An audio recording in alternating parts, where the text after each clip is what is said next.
নমস্কার বন্ধুরা, আমি সায়মা। আজকে আমি চলে এসেছি আরেকটি রেসিপি নিয়ে, কই মাছের কাঁচা ঝোল। এখানে আমি দেশি কই মাছ নিয়েছি এবং কই মাছগুলোকে ভালো করে ধুয়ে পরিষ্কার করে নিয়েছি। আর নিয়েছি দুটি বড় সাইজের পেঁয়াজ বাটা। সর্বপ্রথম কড়াইতে সর্ষের তেল দিয়ে দেবো। তেলটি গরম হলে তার মধ্যে 5 থেকে 6টি কাঁচা লঙ্কা চেরা দিয়ে দেবো এবং সাথে সাথেই দেবো পরিমাণ মতো হলুদ এবং পেঁয়াজ বাটা।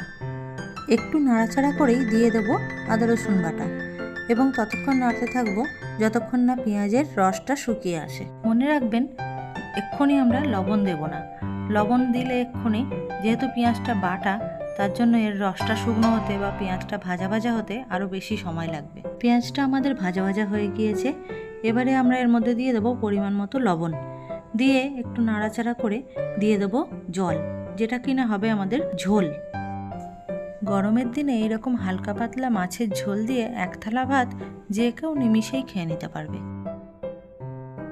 ঝোলটি ভালো করে নাড়াচাড়া করে এবার আমরা এর মধ্যে দিয়ে দেব ধুয়ে বেছে পরিষ্কার করে রাখা কই মাছ।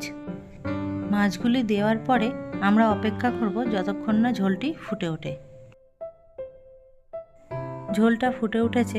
এরপরে আমরা গ্যাসের ফ্লেম হাইতে রেখে আরও 7 থেকে 8 মিনিট ফুটতে দেব এবং নামানোর আগে 1 চামচ কাঁচা সর্ষের তেল দিয়ে নামিয়ে নেব। কাঁচা মাছের ঝোলে এই কাঁচা সর্ষের তেলের ফ্লেভারটা দারুণ লাগে। এইভাবে কাঁচা মাছের ঝোল আপনারাও বানিয়ে খেয়ে দেখুন বন্ধুরা। শুধু কই মাছ নয়, যে কোনো জ্যান্ত মাছ দিয়েই এই ঝোলটি বানিয়ে খেতে পারবেন।